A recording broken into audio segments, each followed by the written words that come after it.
ನಾವು 15ನೇ ತಾರೀಕು ಸಂಪೂರ್ಣ ತಮಿಳುನಾಡು ಗಡಿ ಬಂದ್ ಅತ್ತಿಬೇಲಿ ಹತ್ರ ತಮಿಳುನಾಡು ವಿರುದ್ಧ ತೀವ್ರವಾಗಿ ಚಳುವಳಿಯನ್ನು ಆರಂಭ ಮಾಡ್ತೇವೆ.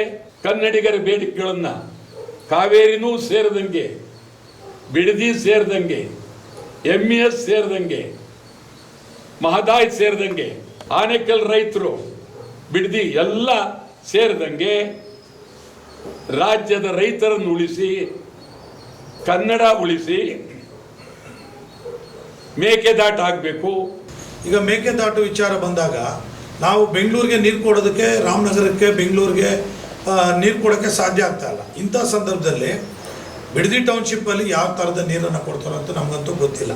ಇವತ್ತು ನಮ್ಮ ಆನೇಕಲ್ ತಾಲೂಕಲ್ಲಿ KDBSರಲ್ಲಿ, KHBSರಲ್ಲಿ ಸಾವಿರಾರು ಎಕರೆ ಫಲವತ್ತಾದಂಥ ರೈತರ ಭೂಮಿಯನ್ನು ಕಸಿದುಕೊಳ್ತಕ್ಕಂಥ ಒಂದು ಪ್ರಕ್ರಿಯೆಗಳು, ಒಂದು ದೌರ್ಜನ್ಯ ಅಂತೇಳಿ ನಾನು ಹೇಳೋಕ್ಕೆ ಬಯಸ್ತೇನೆ.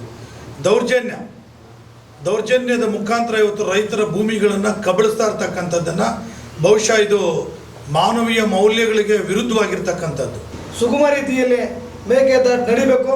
ಇಲ್ಲದೆ ಹೋದರೆ ನಮ್ಮ ವಾಟಾಳ್ ಸಾಹೇಬರ ನೇತೃತ್ವದಲ್ಲಿ ಆಗೋ ಹೋರಾಟ ಅನಾಹುತಕ್ಕೆ ನೇರವಾಗಿ ಕೇಂದ್ರ ಸರ್ಕಾರ ಮತ್ತು ರಾಜ್ಯ ಸರ್ಕಾರ ಹೊಣೆಯಾಗಬೇಕಾಗ್ತದೆ. ಪತ್ರಿಕಾಗೋಷ್ಠಿ ಬಹಳ ಮುಖ್ಯವಾಗಿ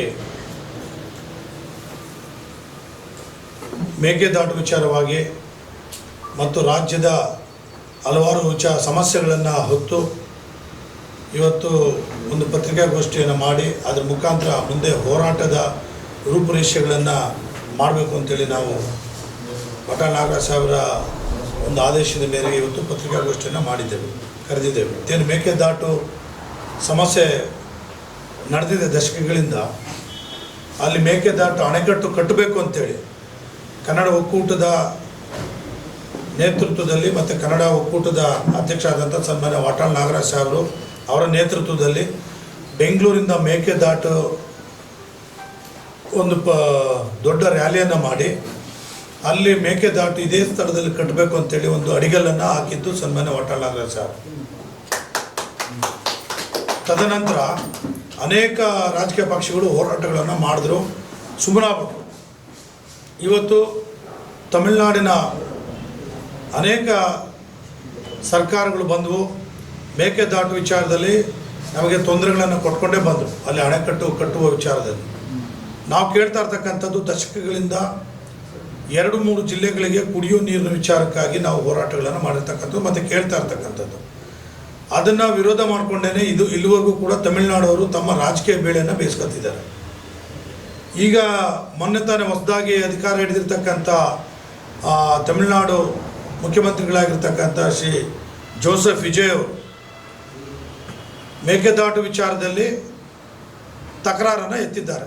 ಮೇಕೆದಾಟು ಅಣೆಕಟ್ಟು ಕಟ್ಟೋದಕ್ಕೆ ನಾವು ಬಿಡೋದಿಲ್ಲ ಅಂತಲೂ ಹೇಳಿದ್ದಾರೆ. ಮತ್ತು ಮೊನ್ನೆ ಕಾಂಗ್ರೆಸ್ನ ಅಧ್ಯಕ್ಷ, ಹೊಸದಾಗಿ ತಮಿಳುನಾಡು ಕಾಂಗ್ರೆಸ್ ಅಧ್ಯಕ್ಷರಾಗಿ ಅಧಿಕಾರ ವಹಿಸ್ಕೊಂಡಿರ್ತಕ್ಕಂಥ ವ್ಯಕ್ತಿ ಮೇಕೆದಾಟಲ್ಲಿ ಒಂದು ಇಟ್ಟಿಗೆಯನ್ನು ಕೂಡ ಕಟ್ಟೋದಕ್ಕೆ ನಾವು ಬಿಡೋದಿಲ್ಲ ಅಂಥೇಳಿ ಒಂದು ಹೇಳಿಕೆಗಳನ್ನು ಕೊಟ್ಟಿದ್ದಾರೆ. ಇವ್ರ ಉದ್ದೇಶ ಏನು ಅಂತ ಹೇಳಿದ್ರೆ, ಅವ್ರು ಮಾತ್ರ ಚೆನ್ನಾಗಿರಬೇಕು, ನಾವು ಏನಾದರೂ ಆದರೂ ಪರವಾಗಿಲ್ಲ ಅನ್ನೋ ಒಂದು ಉದ್ದೇಶ. ಅವರು ಮೇಕೆದಾಟು ಅಣೆಕಟ್ಟು ಕಟ್ಟೋದ್ರಿಂದ ನಮಗೆ ರಾಮನಗರ ಇರ್ಬೋದು, ಬೆಂಗಳೂರು ನಗರ, ಗ್ರಾಮಾಂತರ ಜಿಲ್ಲೆಗಳಿಗೆ ಕುಡಿಯುವ ನೀರು ಅತ್ಯವಶ್ಯಕವಾಗಿ ಬೇಕಾಗಿರ್ತಕ್ಕಂಥದ್ದು. ಈಗಾಗಲೇ ನಮ್ಮದು ಎಂಥ ಮನಸ್ಥಿತಿಗಳಿದೆ ನಮ್ಮ ರಾಜಕಾರಣಿಗಳಿಗೆ ಅಂತ ಹೇಳಿದ್ರೆ, ಇವತ್ತು ಬೆಂಗಳೂರಿನ 198 ವಾರ್ಡ್ಗಳಲ್ಲೂ ಕೂಡ ಕುಡಿಯೋದಕ್ಕೆ ನೀರು ಸರಬರಾಜು ಮಾಡೋದಕ್ಕೆ ನೀರೇ ಇಲ್ಲ. ಆದರೆ ಇನ್ನೊಂದು ನಗರವನ್ನು ಏನು ಬಿಡದಿ ಟೌನ್ಶಿಪ್ಪನ್ನು ಮಾಡೋದ್ರ ಮುಖಾಂತರ ಅಲ್ಲಿ 10,000 ಎಕರೆಯನ್ನು ಅಭಿವೃದ್ಧಿ ಮಾಡಿ ಅಲ್ಲೇನೋ ಮಾಡ್ತೀವಿ ಅಂತೇಳಿ ಕೊಟ್ಟಿದ್ದಾರೆ. ಇಲ್ಲೇ ನೀರು ಕೊಡೋಕ್ಕಾಗ್ತಾಯಿಲ್ಲ. ಅಲ್ಲಿ ಎಲ್ಲಿಂದ ನೀರು ತಂದು ಕೊಡ್ತಾರೆ? ಈಗ ಮೇಕೆದಾಟು ವಿಚಾರ ಬಂದಾಗ ನಾವು ಬೆಂಗಳೂರಿಗೆ ನೀರು ಕೊಡೋದಕ್ಕೆ, ರಾಮನಗರಕ್ಕೆ, ಬೆಂಗಳೂರಿಗೆ ನೀರು ಕೊಡೋಕ್ಕೆ ಸಾಧ್ಯ ಆಗ್ತಾಯಿಲ್ಲ. ಇಂಥ ಸಂದರ್ಭದಲ್ಲಿ ಬಿಡದಿ ಟೌನ್ಶಿಪ್ಪಲ್ಲಿ ಯಾವ ಥರದ ನೀರನ್ನು ಕೊಡ್ತಾರೋ ಅಂತ ನಮಗಂತೂ ಗೊತ್ತಿಲ್ಲ. ಆದರೆ ಇದನ್ನು ಪ್ರಬಲವಾಗಿ ಇಡೀ ರಾಜ್ಯ ಪ್ರಬಲವಾಗಿ ವಿರೋಧ ಮಾಡಬೇಕಾಗಿತ್ತು. ಅದ್ರ ಜೊತೆಗೆ ಇವತ್ತು ನಮ್ಮ ಆನೇಕಲ್ ತಾಲೂಕಲ್ಲಿ KDB ಹೆಸರಲ್ಲಿ KHB ಹೆಸರಲ್ಲಿ ಸಾವಿರಾರು ಎಕರೆ ಫಲವತ್ತಾದಂಥ ರೈತರ ಭೂಮಿಯನ್ನು ಕಸಿದುಕೊಳ್ತಕ್ಕಂಥ ಒಂದು ಪ್ರಕ್ರಿಯೆಗಳು, ಒಂದು ದೌರ್ಜನ್ಯ ಅಂತೇಳಿ ನಾನು ಹೇಳೋಕ್ಕೆ ಬಯಸ್ತೇನೆ. ದೌರ್ಜನ್ಯದ ಮುಖಾಂತರ ಇವತ್ತು ರೈತರ ಭೂಮಿಗಳನ್ನು ಕಬಳಿಸ್ತಾ ಇರ್ತಕ್ಕಂಥದ್ದನ್ನು ಬಹುಶಃ ಇದು ಮಾನವೀಯ ಮೌಲ್ಯಗಳಿಗೆ ವಿರುದ್ಧವಾಗಿರ್ತಕ್ಕಂಥದ್ದು. ಇದನ್ನು ಸರ್ಕಾರ ಮಾಡ್ತಾ ಇದೆ. ಇದರ ವಿಶೇಷವಾಗಿ ಆನೇಕಲ್ ತಾಲೂಕು ಏನು ಅಂದೇನಹಳ್ಳಿ ಗ್ರಾಮ ಪಂಚಾಯತಿ ಇರ್ಬೋದು, ಮತ್ತು ಯಮರೆ ಪಂಚಾಯತ್ ಇರ್ಬೋದು, ಮುತ್ತಾನಲ್ಲೂರು ಪಂಚಾಯತ್ ಇರ್ಬೋದು, ಈ ಭಾಗದಲ್ಲಿ ಸುಮಾರು 3,000 ಎಕರೆ ಭೂಮಿಯನ್ನು, ಫಲವತ್ತಾದ ಹೂವನ್ನು ಬೆಳೀತಾ ಇದ್ದಂಥದ್ದು, ರಾಗಿಯನ್ನು ಬೆಳೀತಾ ಇದ್ದಂಥ ಫಲವತ್ತಾದ ಭೂಮಿಯನ್ನು ಕಸಿದುಕೊಳ್ತಾ ಇರ್ತಕ್ಕಂಥದ್ದು ನಿಜವಾಗಲೂ ಕೂಡ ಖಂಡನೀಯ. ಮೊನ್ನೆ ಅದರ ವಿರುದ್ಧ ಒಂದು ಹೋರಾಟವನ್ನು ನಮ್ಮ ಆನೇಕಲ್ ತಾಲೂಕು ರೈತ ಹೋರಾಟಗಾರರು ಎತ್ಕೊಂಡು ಹೋರಾಟ ಮಾಡೋಂಥ ಸಂದರ್ಭದಲ್ಲಿ ಪೊಲೀಸ್ನವ್ರು ಮಾಡಿದಂಥ ದೌರ್ಜನ್ಯನ ನಾವು ಈ ಪತ್ರಿಕಾಗೋಷ್ಠಿ ಮುಖಾಂತರ ಖಂಡಿಸ್ತೇವೆ. ನಾವು ಯಾವ ರಾಜ್ಯದಲ್ಲಿದ್ದೀವಿ, ಯಾವ ದೇಶದಲ್ಲಿದ್ದೀವಿ ಅನ್ನೋ ಒಂದು ಸಂಶಯ ನಮಗೆ ಮೂಡಿದೆ. ನಮಗೆ ಅನ್ನ ಕೊಡ್ತಕ್ಕಂಥ ರೈತರ ಬೆನ್ನೆಲುಬನ್ನು ಮುರಿದು ಅವ್ರ ಮೇಲೆ ನೀವು ಸರ್ಕಾರವನ್ನು ನಡೆಸ್ತೀರ ಅಂತ ಹೇಳಿದ್ರೆ ನಿಜವಾಗಲೂ ಕೂಡ ಇದು ಅವಮಾನೀಯವಾದಂಥ ವಿಚಾರ ಇದು. ಇದನ್ನು ಪ್ರತಿಯೊಬ್ಬರು ಕೂಡ ಪಕ್ಷಾತೀತವಾಗಿ ಖಂಡನೆ ಮಾಡಬೇಕಾಗಿರ್ತಕ್ಕಂಥ ವಿಚಾರ. ರೈತ ಈ ದೇಶದ ಬೆನ್ನೆಲುಬು ಅಂತ ಹೇಳ್ತೀವಿ. ಆ ರೈತರ ಬೆನ್ನೆಲುಬನ್ನು ಮುರಿಯತಕ್ಕಂಥ ನಿರ್ಧಾರಗಳನ್ನು ನೀವು ತೆಗೆದುಕೊಳ್ತೀರ ಅಂತ ಹೇಳಿದ್ರೆ ಯಾವ ರೀತಿಯಾದಂಥ ಸರ್ಕಾರ ನಡೆಸ್ತೀರಿ. ಮತ್ತು ಪೊಲೀಸರು, ನಿಜವಾಗ್ಲೂ ಪೊಲೀಸರು ಕೂಡ ಅನ್ನ ಕೊಡ್ತಕ್ಕಂಥವ್ರು, ರೈತರು, ಅನ್ನದಾತರು, ಅವ್ರ ಮೇಲೆ ಆ ರೀತಿಯಾದಂಥ ದೌರ್ಜನ್ಯ, ವಿಶೇಷವಾಗಿ ನಮ್ಮ ದೇವರಾಜ್ ರೆಡ್ಡಿ ಅಂತೇಳಿ ಅವ್ರಿಗೆ ಬೆನ್ನೆಲುಬೆಲ್ಲ ಮುರಿದೋಗಿದೆ, ಅವ್ರಿಗೆ ಹಾರ್ಟ್ ಅಟ್ಯಾಕ್ ಆಗಿದೆ ಪೊಲೀಸರ ಹೊಡೆತದಿಂದ.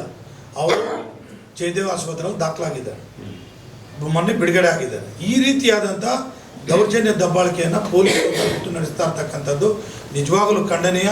ಅದಕ್ಕೂ ಕೂಡ ತಕ್ಕ ಉತ್ತರವನ್ನು ಕಲಿಸ್ತಕ್ಕಂಥ ದಿನಗಳು ಹತ್ತಿರದಲ್ಲಿದೆ.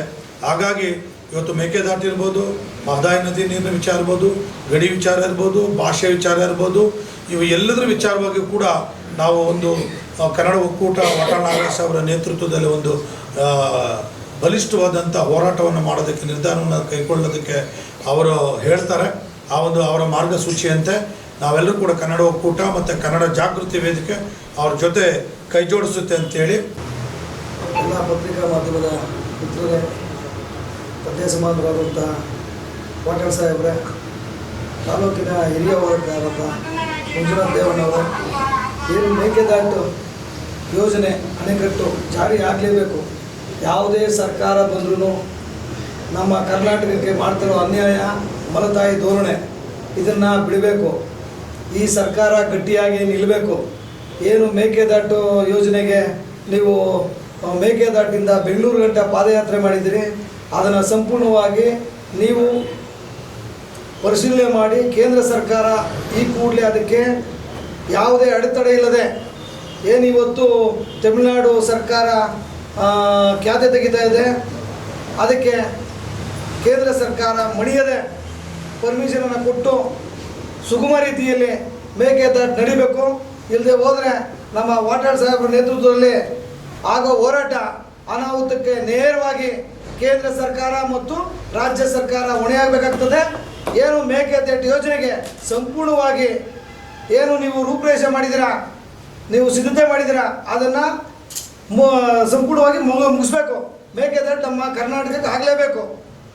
ಏನು ಮಾನ್ಯ ಮುಖ್ಯಮಂತ್ರಿಗಳು ಮತ್ತು ಕೇಂದ್ರ ಪ್ರಧಾನಮಂತ್ರಿಗಳು ಅದಕ್ಕೆ ಜಾರಿ ಕೊಟ್ಟು ಅದನ್ನು ಸಂಪೂರ್ಣವಾಗಿ ಯಶಸ್ವಿ ಮಾಡಬೇಕು. ಇಲ್ಲದೆ ಹೋದರೆ ಆಗ ಅನಾಹುತಕ್ಕೆ ನೇರವಾಗಿ ಕೇಂದ್ರ ಸರ್ಕಾರ ಮತ್ತು ರಾಜ್ಯ ಸರ್ಕಾರ ಹೊಣೆಯಾಗಬೇಕಂತೇಳಿ ಮುಖಾಂತರ ಹೇಳಕ್ಕೆ ಇಚ್ಛೆ. ಇವತ್ತು ಆಕಸ್ಮಿಕವಾಗಿ ಬಹಳ ವರ್ಷದಿಂದ ಇಲ್ಲಿ ಪತ್ರಿಕಾ ಸಭೆ ಕರೆದಿರಲಿಲ್ಲ. ನಮ್ಮ ಸನಾವುಲ್ಲಾ ಒಬ್ಬ ಅದ್ಭುತವಾದಂಥ ಹೋರಾಟಗಾರ, ಸುಮಾರು ಸಾವಿರಾರು ಹೋರಾಟದಲ್ಲಿ ಭಾಗವಹಿಸಿದ್ದಂಥ ವ್ಯಕ್ತಿ, ಬಹಳ ಒಳ್ಳೆಯ ವ್ಯಕ್ತಿ.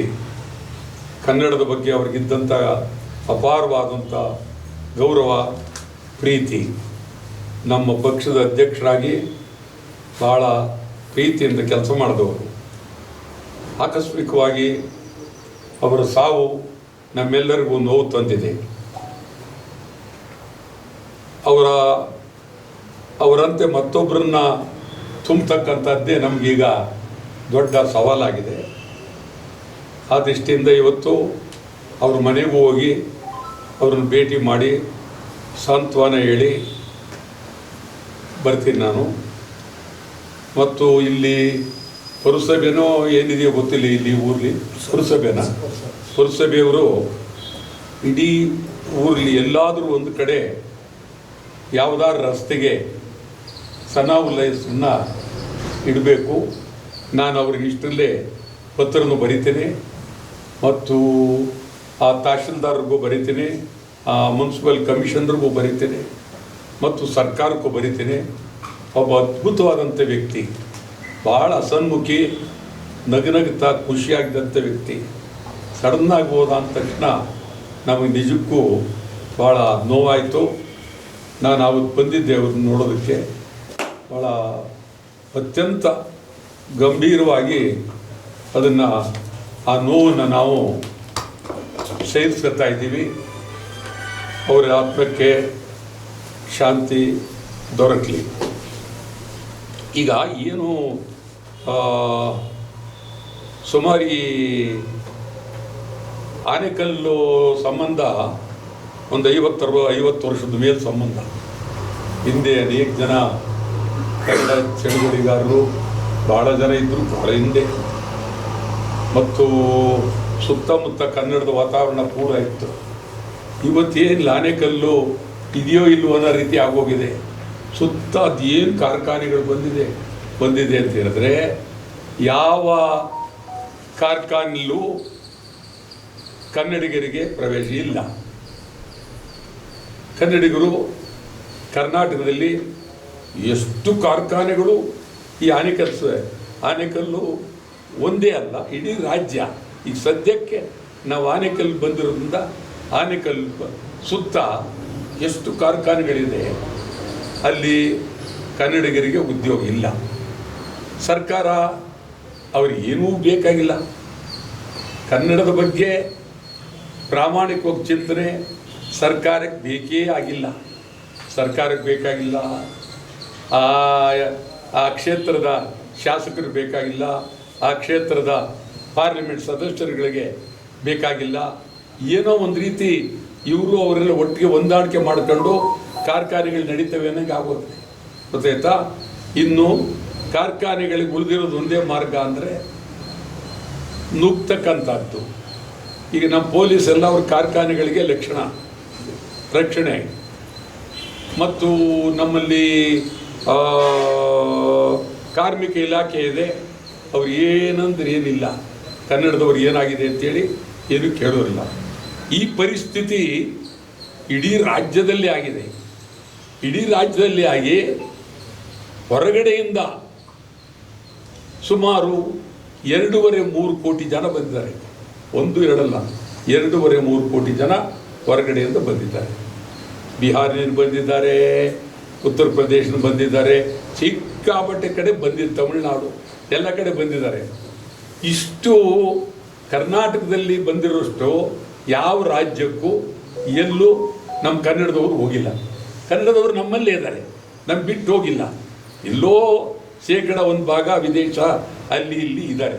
ಅದು ಬಿಟ್ಟರೆ ಒಂದು ರಾಜ್ಯಕ್ಕೆ ಬೇರೆ ರಾಜ್ಯದ ಜನ ಬಂದು ಕುಳಿತಿರ್ತಕ್ಕಂಥದ್ದು ಇಡೀ ಭಾರತ ದೇಶದಲ್ಲಿ ಕರ್ನಾಟಕ. ಇದು ಯಾರಿಗೂ ಅರ್ಥ ಆಗ್ತಾ ಇಲ್ಲ. ಇದು ಪರಿಸ್ಥಿತಿ. ಇದನ್ನು ವಿರುದ್ಧ ಕನ್ನಡ ಪರ ಸಂಘಟನೆಗಳು ಬಿಟ್ಟರೆ ಬೇರೆ ಯಾರೂ ಅವರಿಗೆ ಅವರಿಗೆ ಇಚ್ಛೆ ಇಲ್ಲ. ಮಾಡಬೇಕಾಗುತ್ತೆ. ನಾವು ಒಂದು ಅಗಾಧವಾದಂಥ ಕನ್ನಡಿಗರಿಗೆ ಉದ್ಯೋಗ ಅಂಥೇಳಿ ಅಗಾಧವಾದಂಥ ಚಳುವಳಿ ನಡೆದಿರಬಾರ್ದು ಅಂತ ಚಳುವಳಿ. ಇಡೀ ಕಾರ್ಖಾನೆಗಳೆಲ್ಲ ಮುಚ್ಚಬೇಕು, ಹೋರಾಟ ಆಗಬೇಕು, ಸಾವಿರಾರು ಜನ ಜೈಲಿಗೆ ಹೋಗಬೇಕು. ಇದಕ್ಕೆ ಒಂದು ಅದ್ಭುತವಾದಂಥ ಚಿಂತನೆ ನಡಿಬೇಕಾಗಿದೆ. ಇಲ್ಲದಿದ್ದರೆ ಕನ್ನಡಿಗರು ಕರ್ನಾಟಕದಲ್ಲಿ ಬದುಕೋದಕ್ಕೆ ಕಷ್ಟ ಆಗುತ್ತೆ. ಈಗ ತಮಿಳುನಾಡು ಅವರು ಮೊದಲಿಂದಲೂ ಇವತ್ತಲ್ಲ, ಸುಮಾರು ಕರುಣಾನಿಧಿಯವರು ಅವರಿಂದಲಿಂದಲೂ ಒಂದು ಸಾರಿ ಆದರೂ ನಮ್ಮನ್ನು ಬಿಟ್ಕೊಡ್ಲಿಲ್ಲ. ಸ್ವಲ್ಪ ಕರುಣಾನಿಧಿ ಇದ್ದಾಗ ಅದು ಮಾತುಕತೆಯಲ್ಲಿ ಆಗ್ತಾ ಇತ್ತು. ಕರುಣಾನಿಧಿ ಇಲ್ಲಿ ಬರೋರು ಮಾತುಕತೆ ಆಡಿ ಮಾತುಕತೆ ನಿಲ್ತಿತ್ತು. ಯಾವಾಗ ಇದು ಸಮಿತಿ ರಚನೆ ಆಯಿತು ಆವಾಗ ಇನ್ನೂ ಅವರಿಗೆ ಹಕ್ಕು ಅನ್ನೋ ಥರ ಬಂದ್ಬಿಡ್ತು. ಬಂದೀಗ ಏನಾಗಿದೆ ಅವ್ರದ್ದು, ಸತ್ರು ಅಳ್ತಾರೆ, ನಗ್ತಾ ಇದ್ರು ಅಳ್ತಾರೆ. ತಮಿಳರು ಸತ್ರು ಅಳ್ತಾರೆ, ನಗ್ತಾ ಇದ್ರು ಅಳ್ತಾರೆ. ನನಗೆ ಅರ್ಥ ಆಗಲಿಲ್ಲ. ಈ ಮಳೆಗಾಲದಲ್ಲಿ ಒಂದು ನೀರು ಹೋಯ್ತು ತಮಿಳ್ನಾಡಿಗೆ. ನಮ್ಮ ಈಗಿನ ಮುಖ್ಯಮಂತ್ರಿಯವರೇ ಧಾರಾಳವಾಗಿ ಬಿಟ್ಟರು ನೀರು, ಹೋಗ್ಲಿ ನೀರು ಅಂತ ಭಾರಿ ಸಿಕ್ಕಾಪಟ್ಟೆ ನೀರು ಹೋಯ್ತು. ಅದನ್ನು ಲೆಕ್ಕನೇ ಹಾಕೊಳ್ಳೋದಿಲ್ಲ ಇವರು ಡ್ಯಾಮ್ಗೆ ಎಷ್ಟೋಯ್ತು, ಎಷ್ಟು ಬಂತು, ಹೇಗೆ ಅಂಥೇಳಿ ಲೆಕ್ಕ ಹಾಕೊಳ್ಬೇಕಾಗಿತ್ತು. ತಮಿಳ್ನಾಡಿನವರು ಮೊದಲಿಂದಲೂ ಅವರಿಗೆ ಪ್ರಾಮಾಣಿಕತೆ ಬೇಕಾಗಿಲ್ಲ, ಸ್ನೇಹ ಬೇಕಾಗಿಲ್ಲ. ನಮ್ಮಲ್ಲೂ ಏನಾಗಿದೆ, ಸಡನ್ನಾಗಿ ಕಾಂಗ್ರೆಸ್ನವರು DMK ಬಿಟ್ಟು ಈ ಕಡೆ ತಮಿಳ್ನಾಡು ಮುಖ್ಯಮಂತ್ರಿ ವಿಜಯ್ ಅವ್ರ ಪಾರ್ಟಿಗೆ ಬಂದೇ ಬಿಟ್ರು. ಅತೆಗೆ ಬಂದು 50 ವರ್ಷ BJP ಇದು DMK ಜೊತೆಲಿದ್ದಂಥವರು, ಕರುಣಾನಿಧಿ ಕಾಲದಲ್ಲಿ ಬಂದಂಥವರು, ಕರುಣಾನಿಧಿ ಅವರಿಗೆ ರಕ್ಷಣೆ ಕೊಟ್ಟು ತಮಿಳ್ನಾಡು ಇದು ಮಾಡಿದವರು ಸಡನ್ನಾಗಿ ಇಲ್ಲಿ ಬಂದು ಈಗ ಇಲ್ಲಿ ಸೇರಿದ್ದಾರೆ. ಅವರು ಸೇರಿರೋದ್ರಿಂದ ಕರ್ನಾಟಕದ ಅವ್ರಿಗೂ ಸಂಬಂಧ ಆಯಿತು. ಆದರೆ ಮೊನ್ನೆ ಒಬ್ಬ ಕಾಂಗ್ರೆಸ್ನವ್ರು ಹೇಳ್ತಾರೆ, ಒಂದು ಇಟ್ಟಿಗೆ ಅಲ್ಲಿ ಇಡೋಕ್ಕಾಗೋದಿಲ್ಲ, ನಾವು ವಿರೋಧ ಮಾಡ್ತೀವಿ ಅಂತ ಹೇಳ್ತಾರೆ. ಸರಿ, ವಿಜಯ್ ಸಿನಿಮಾ ನಟ, ಇದು ಸಿನಿಮಾ ಅಂತ ತಿಳ್ಕೊಂಬಿಟ್ರು ಅವರು. ಗೆದ್ಬಿಟ್ರು.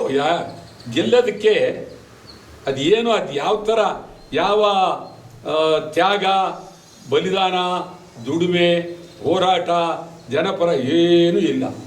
ಸಿನಿಮಾದಲ್ಲಿ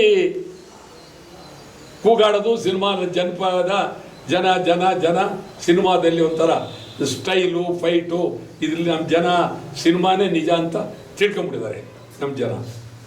ಇದು ಸಿನಿಮಾದಲ್ಲಿ ಮಾಡ್ದಂಗೆ ಇಲ್ವೋ ಅಂಥೇಳಿ ನಾನು ನೋಡ್ತಾ ಇದ್ದೀನಿ. ಆ ಪ್ರಮಾಣ ವಚನ ಮಾಡುತ್ತವಳಿಂದ ಇಲ್ಲಿವರೆಗೂ ಬರೀ ಸಿನಿಮಾ ಡೈಲಾಗು, ಸಿನಿಮಾ ಆ್ಯಕ್ಷನ್ನು ಇದರಲ್ಲೇ ನಡೀತಾ ಇದೆ. ತಮಿಳ್ನಾಡು ಈಗ ಸಿನಿಮಾದಲ್ಲಿ ನಡೀತಾ ಇದೆ. ತಮಿಳ್ನಾಡು ನಿಜವಾಗಿ ನಡೆಯೋ ಬದಲು ಸಿನಿಮಾದಲ್ಲಿ ನಡೀತಾ ಇದೆ. ಅದನ್ನು ಈಗ ಬಂದ ತಕ್ಷಣ ಅವರು ಏನೂ ಯೋಚನೆ ಮಾಡಲಿಲ್ಲ. ನಮಗೆ ಕಾವೇರಿ ನೀರು ಎಷ್ಟು ಬರಬೇಕು, ಎಷ್ಟು ಬರಬೇಕಾಗಿದೆ, ಸಮಿತಿಯವರೇ ಹೇಳ್ತಾರೆ ನೀರು ಬಿಡಬೇಡಿ, ಬಿಡೋಕ್ಕಾಗಲ್ಲ ಅಂತ, ನೀರಿಲ್ಲ ಅಂತ. ಸಂಪೂರ್ಣ KRS ಒಣಗೋಗಿದೆ, ಸಂಪೂರ್ಣ. ಸ್ವಲ್ಪ ದಿವಸ ಇನ್ನೊಂದು 15 ದಿವಸ ಆದರೆ ಬೆಂಗಳೂರಿಗೂ ಕುಡಿಯೋ ನೀರಿಲ್ಲ. ಈ ಪರಿಸ್ಥಿತಿ ನಿರ್ಮಾಣ ಆಗತ್ತೆ. ಅಲ್ಲಿ ನಿಮ್ಮ ಪ್ರಭಾವ ಬೆಳೆಸ್ಕೊಳ್ಳೋದಕ್ಕೆ ಮುಖ್ಯಮಂತ್ರಿಯಾಗಿ ಏನು ಮಾತಾಡಲಿಲ್ಲ ಅಂಥೇಳಿ ಅದಕ್ಕೋಸ್ಕರವಾಗಿ ಈ ವಿಜಯ್ ಕಾನೂನು ಬೇಡ, ಏನೂ ಬೇಡ ಅಂತ ಸುಪ್ರೀಂ ಕೋರ್ಟ್ ಹೇಳಿದ್ದಾರೆ, ಇಲ್ಲ ನಮಗೆ ಬೇಡಿ, ನೀವೇ ತೀರ್ಮಾನ ತಗೊಳ್ಳಿ ಅಂತ. ಇವರು ಹೇಳಿದ್ದಾರೆ, ಕಂಪ್ ಹೇಳಿದ್ದಾರೆ. ಯಾರ ಮಾತನ್ನು ಕೇಳಲ್ಲ ಅಂಥೇಳಿ ಪ್ರಧಾನಮಂತ್ರಿಯವ್ರ ಹತ್ರಕ್ಕೆ ಹೋಗಿದ್ದಾರೆ, ನೀವು ನಮಗೆ ರಕ್ಷಣೆ ಕೊಡಿ ಅಂತ. ಅದೇನು ಕೊಡ್ತಾರೆ ಪ್ರಧಾನಮಂತ್ರಿಯವರು ರಕ್ಷಣೆನ? ಆ ದೃಷ್ಟಿಯಿಂದ ನಿಮಗೆ ಹೇಳೋದಾದರೆ, ನಾವು ಮೇಕೆದಾಟು ಬಗ್ಗೆ DK ಶಿವಕುಮಾರ್ ಬೀದಿಗಿಳಿಯೋಕ್ಕೂ ಮುಂಚೆ ವರ್ಷಗಟ್ಟಲೆಯಿಂದಲಿಂದ ಚಳವಳಿ ಮಾಡಿದ್ದೇವೆ. ಬರೀ ಒಂದೇ ಅಲ್ಲ, ನಾವಲ್ಲಿ ಹೋಗಿ ಫೌಂಡೇಶನ್ ಹಾಕ್ಬಿಡ್ತೀವಿ, ಇಟ್ಟಿಗೆಗಳು ತಗೊಂಡೋಗಿ ಸಿಮೆಂಟ್ ಹಾಕಿ ಅಲ್ಲೆಲ್ಲ ಒಂದು ಫೌಂಡೇಶನ್ ಹಾಕಿ ನಾವು ಮಾಡಿದ್ದೀವಿ. ನಾವು ಮಾಡಿ ತೋರಿಸೋದಕ್ಕೆ ಭಾಳ ಒಳಗಡೆ, ಸಂಗಮದ ಹತ್ರ ಅಲ್ಲ, ತೀರಾ ಒಳಗಡೆ ಹೋಗಿ ಆ ಸ್ಥಳದಲ್ಲಿ ನಾವು ಹಾಕಿ ಬಂದಿದ್ದೀವಿ. ಇದು ಇವರು ತಕ್ಷಣ ಅದನ್ನು ಒಂದು ಇಟ್ಟಿಗೆ ತಗೊಂಡೋದ್ರೆ ಬಿಡಲ್ಲ ಅಂತ ನಾವು ಆಗಲೇ 106 ಇಟ್ಟಿಗೆ ತಗೊಂಡೋಗಿದ್ದೋ, ಸಿಮೆಂಟ್ ತಗೊಂಡೋಗಿದ್ದೋ ಎಲ್ಲ ತಗೊಂಡೋಗಿ ಮಾಡಿ ಬಂದಿದ್ದೀವಿ. ಈಗ ಇದು ಕರ್ನಾಟಕ ಸರ್ಕಾರ ಒಂದು ಮ್ಯಾಜಿಕ್ ಮಾಡಿದ್ರು ಬರೋಕ್ಕೂ ಮುಂಚೆ, ಅವ್ರು ಚುನಾವಣೆಗೆ ಬರೋಕ್ಕೂ ಮುಂಚೆ DKC ಮ್ಯಾಜಿಕ್ ಅಲ್ಲಿಂದ ಪಾದಯಾತ್ರೆ, ಸಂಗಮದಿಂದ ಪಾದಯಾತ್ರೆ ಹೆಂಗೆ ಅದು? ನಾನು ಬಹಳ ಮಹಾತ್ಮ ಗಾಂಧೀಜಿಯವ್ರ ಪಾದಯಾತ್ರೆಯನ್ನು ಕೇಳಿದ್ದೀವಿ, ಜವಾಹರ್ಲಾಲ್ ನೆಹರು ಪಾದಯಾತ್ರೆ ಕೊಡಿದ್ದೀವಿ. ಅಲ್ಲಿಂದ ಬಂದಂಥ ಅನೇಕರು 60-70 ವರ್ಷದ ಬಂದ ಪಾದಯಾತ್ರೆಗಳು ಇವೆಲ್ಲ ನಾವು ನೋಡಿದ್ದೇವೆ. ಈ ಥರ ಪಂಚತಾರ ಪಾದಯಾತ್ರೆ ನಾವು ನೋಡಿರಲಿಲ್ಲ. 10 ಕಿಲೋಮೀಟ್ರು ಅದ್ಭುತವಾದಂಥ ಊಟ ತಿಂಡಿ, ಮಲಗೋದಕ್ಕೆ ಹಾಸಿಗೆ ಎಲ್ಲ ಪ್ರತಿಯೊಂದು ತಿರುಗಿ ಎಲ್ಲ ನಡೆದು ಒಂದು 25 ದಿನಕ್ಕೆ ಬೆಂಗಳೂರು ಬಂದು ತಲುಪೋದು. ಆಯ್ತು ಹೋಗ್ಲಿ ಅದಕ್ಕೆ ಮಾಡಿದ್ರಿ ತಾನೆ. ನೀವೇನು ಮಾಡ್ತಾ ಇದ್ದೀರಿ ಈಗ? ನಾಟಕ ಆಡ್ತಾ ಇದ್ದೀರಲ್ವಾ? ನೀವು ಅಧಿಕಾರಕ್ಕೆ ಬಂದ್ರಿ, ಸಿದ್ದರಾಮಯ್ಯ ಬಂದರು, ಪಾದಯಾತ್ರೆ ಆದಮೇಲೆ 3 ವರ್ಷದ ಸರ್ಕಾರ ಬಂತು, ಏನು ಇದ್ರ ಬಗ್ಗೆ ನಿಮಗೆ ಚಕಾರ ಎತ್ತಾ ಇಲ್ಲ. ಮತ್ತು ವಿರೋಧ ಪಕ್ಷದವರು ಅವರು ನಿಜವಾಗ್ಲೂ ನೋವಾಗುತ್ತೆ. ಯಾಕೆ ಆ ಥರ ಆದರೂ ಗೊತ್ತಿಲ್ಲ. ಸರಿಯಾದ ರೀತಿಯಲ್ಲಿ ಅವರಲ್ಲಿ ನಾಯಕತ್ವ ಇಲ್ಲ, ಯಾರ ಹತ್ರ ನಾಯಕತ್ವ ಇಲ್ಲ. ನಾನು ನೋಡ್ತಾ ಇದ್ದೀನಿ ಸಂಪೂರ್ಣ ಕರ್ನಾಟಕದಲ್ಲಿ ವಿರೋಧ ಪಕ್ಷ ಸತ್ತೇ ಹೋಗಿದೆ. ಆಗೋದಿಲ್ಲ. ಅಶೋಕ್ ನನಗೆ ಪರಿಚಯನೇ, ಆಗ್ತಾ ಇಲ್ಲ, ಅವ್ರ ಕೈಲಿ ಆಗ್ತಾ ಇಲ್ಲ. ಯಾವ ಮಟ್ಟದಲ್ಲಿ ಮಾಡಬೇಕಾಗ್ತೋ ಆಗ್ತಾ ಇಲ್ಲ. ಆ ಪರಿಸ್ಥಿತಿ ಅವ್ರಿಗಿದೆ. ವಿರೋಧ ಪಕ್ಷ ಎಷ್ಟರ ಮಟ್ಟಿಗೆ ಇವತ್ತು ಅವರು ಜೋರಾಗಿರ್ಬೇಕಾಗಿತ್ತು. ಯಾವುದೋ ಕೆಲಸಕ್ಕೆ ಬಾರದ ಕಡಲೆಕಾಯಿ ವಿಚಾರಕ್ಕೆಲ್ಲ ಜಗಳ ಆಡ್ಕೊಂಡು ಕೂತಿದ್ದಾರೆ. ಅವರು ಆ ಮಟ್ಟದಲ್ಲಿ ಭದ್ರವಾಗಿ ಕೆಲಸ ಮಾಡಲಿಲ್ಲ ವಿರೋಧ ಪಕ್ಷ ಅಂದರೆ ನಾವೆಲ್ಲ ಇದ್ವಲ್ಲ. ವಿರೋಧ ಪಕ್ಷ ಏನದರ ಗಾಂಭೀರ್ಯ, ಅದರ ಹೋರಾಟ ಹೆಂಗಿತ್ತು. ಇವತ್ತದು ಏನು ಅಂದರೆ ಏನಿಲ್ಲ. ವಿಧಾನ ಪರಿಷತ್ತು ಸತ್ತೋಗಿದೆ, ಶಾಸನಸಭೆನೂ ಹೋಗಿದೆ. ಸರಿ, ಮಂತ್ರಿಮಂಡಲ ಇನ್ನೂ ರಚನೆನೇ ಆಗಿಲ್ಲ. ನಿಮ್ಗೆ ಹೇಳೋದಾದರೆ 13 ಜನ ಮಾಡಿದ್ದಾರೆ, ಇನ್ನೂ 34 ಜನ ಬೇಕು ಅವ್ರಿಗೆ. ಇನ್ನೂ 1 ತಿಂಗಳ ಮೇಲೆ 2 ದಿನ ಆಯಿತು, ರಚನೆ ಆಗಿಲ್ಲ. ಯಾಕೆ? ಕಾರಣ ಏನು? ಒಬ್ಬರನ್ನ ತೆಗೆದಾಕಿದ್ರಿ. ಇದೊಂಥರ ಈ ಸರ್ಕಾರಿ ಅಧಿಕಾರಿಗಳನ್ನ ತೆಗ್ತಾ ಇದ್ದೀರಿ. ತೆಗೆದು ಹೋಗಿ ನಿಮ್ಮ ಆ ಕಡೆ ನಾಳೆ ಬೆಳಗ್ಗೆ ಇವರು, ನಾಳೆ ಇದು ಪ್ರಜಾಪ್ರಭುತ್ವ ಅಲ್ಲ, ಇದೊಂಥರ ನಿರಂಕುಶ ಪ್ರಭುತ್ವ. ಯಾರನ್ನು ಬೇಕಾದ್ರೂ ನಾವು ನೇಮಕ ಮಾಡ್ತೀವಿ, ಯಾರನ್ನು ಬೇಕಾದ್ರೆ. ನಮ್ಮ ಇದಿರೋದೆಲ್ಲ ಹೈಕಮಾಂಡ್ ಡೆಲ್ಲಿ, BJP ಡೆಲ್ಲಿ, ಕಾಂಗ್ರೆಸ್ ಡೆಲ್ಲಿ ಅವ್ರು ಏನು ಹೇಳ್ತಾರೆ ಹಂಗೆ ಇಳಿರಿ, ಹೋಗಿ. ಇದು ಪ್ರಜಾಪ್ರಭುತ್ವ ಅಲ್ಲ.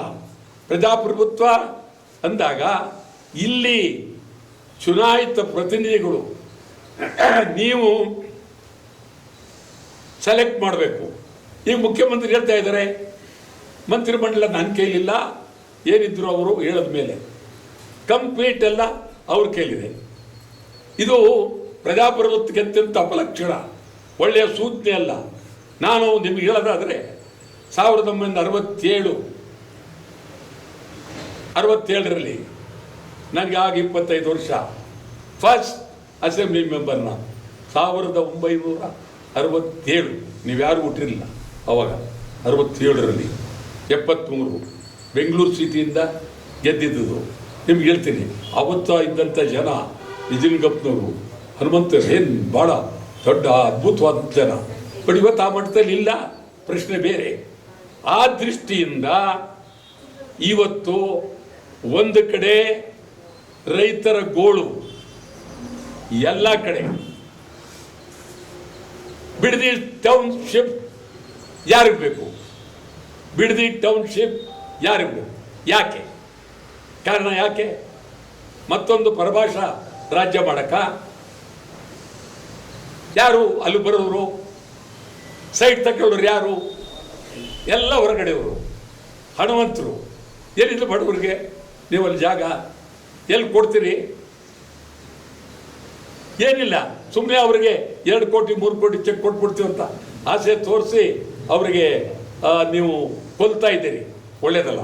ಇಡೀ ಕರ್ನಾಟಕದ ಉದ್ದಗಲಕ್ಕೂ ರೈತರ ಜಮೀನನ್ನು ನೀವು ಗುದ್ದಾಡಿ ಪಡಿತಾ ಇದ್ದೀರಿ.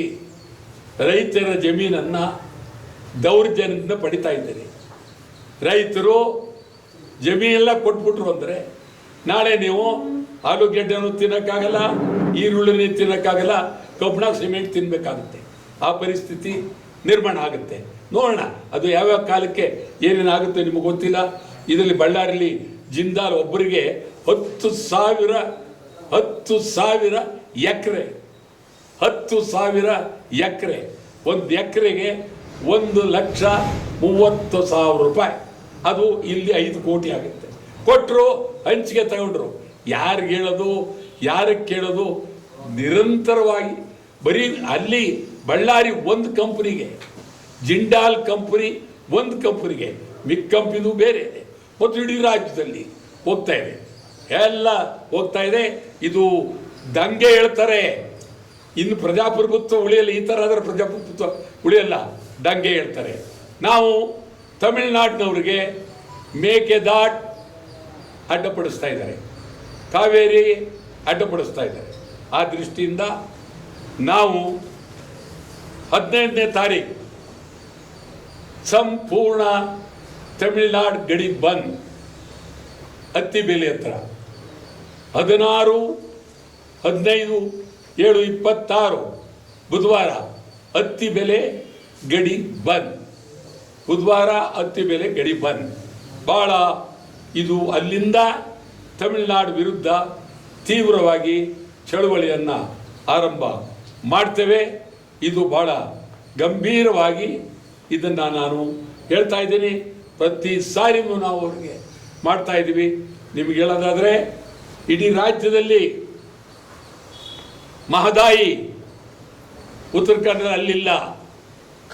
ಈ ಕಡೆ ಹೈದರಾಬಾದ್ ಕರ್ನಾಟಕ ಅದು ಮುಗಿಸಿದಿರಿ. ಬೆಳಗಾವಿ MBSನವರು ಅವರು ಹೊರಗೋಗಲಿಲ್ಲ, ಇಲ್ಲೇ ಕುಳಿತು ಅವ್ರದ್ದು ಹುಬ್ಬಳ್ಳಿ, ಧಾರವಾಡ, ಬೆಳಗಾವಿ ಈ ಕಡೆ ಏನು ಇಡೀ ಕರ್ನಾಟಕ ಇದ್ದಿದೆ.